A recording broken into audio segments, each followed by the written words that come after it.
The way we believed before, repentance should be remorseful, kinakailangan may iyakan, at talagang tauntua ako na every time we end a conference or a service na, hallelujah, nag-iiyakan sa harapan, parang feeling mo, God is so happy because you cried.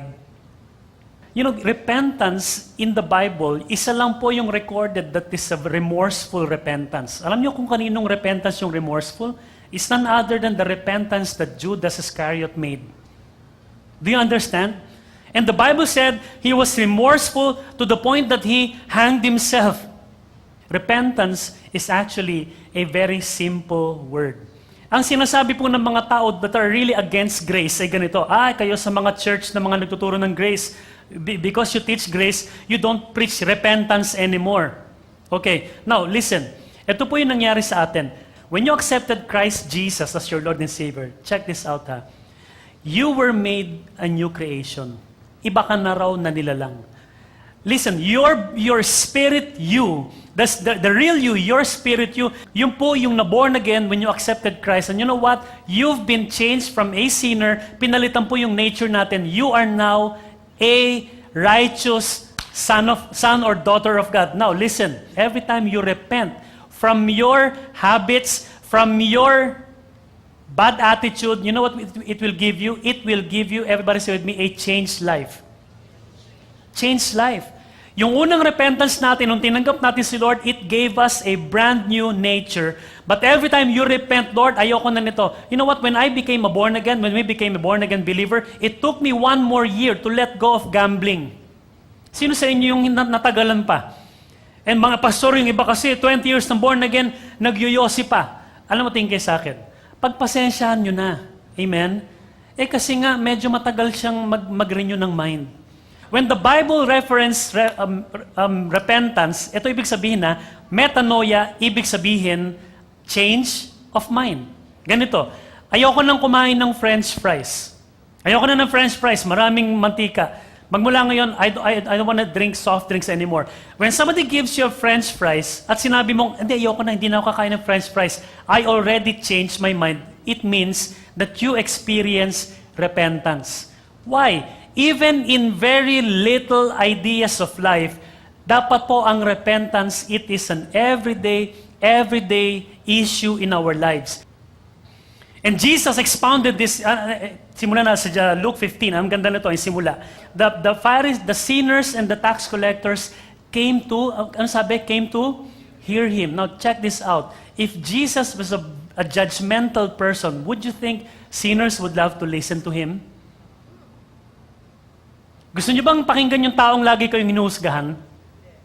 You don't want to listen to that person, but here, you can just simply see that Jesus, you know what, in His earthly ministry, sinners love to listen to Him. And listen to me, if you love to listen, if you're sinning right now, Jesus is for you.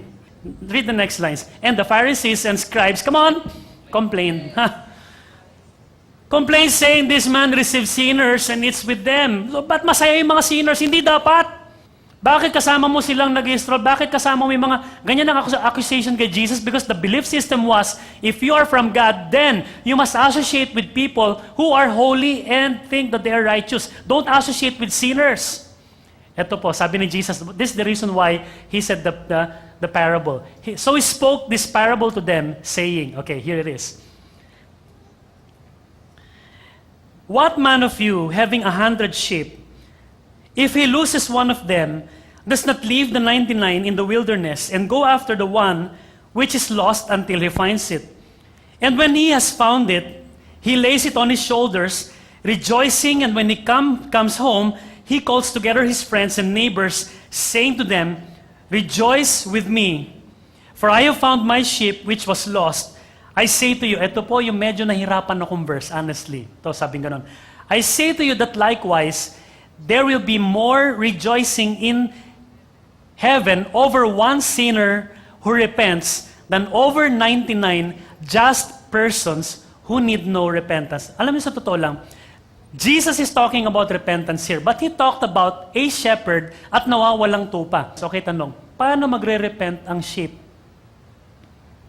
Ganito, sorry. Pwede ba magsalita yung sheep?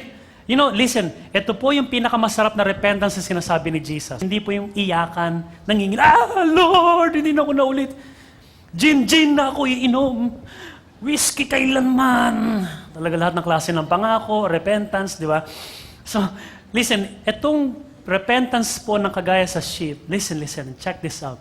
Whenever you allow God to embrace you with these arms of love, Jesus calls it repentance. Amen? Now, maybe for some of you, you're seated here, you don't know what to do anymore. You are in a dark sin. Marami tayong mga problema sa buhay natin. Many times, hindi mo na alam, Lord, ano pa bang babaguhin ko sa buhay ko? I don't know anymore. Punong-puno ako ng problema. This is repentance for you, that every day should happen. Lord, just carry me with your love. Listen, sabi ni Jesus, that's repentance. Amen?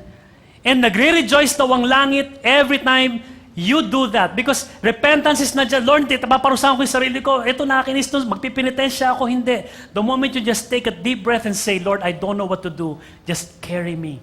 Listen, the shepherd will carry you with all his might. At ito pa masarap. Sabi ng Bible, masayang-masaya siya na nakita ka niya. Listen, you did not find God. Minsan man nagte-testimony, praise the Lord, pinupuri ko ang Panginoon dahil nung natagpuan ko siya. Meron bang shepherd na nawala? Hinahanap ng tupa. Nasaan ka na? Pero may shepherd na nawala. Listen, it is the sheep that got lost. That's why you did not find God. God found you. Aren't you glad that God didn't let you go? Amen?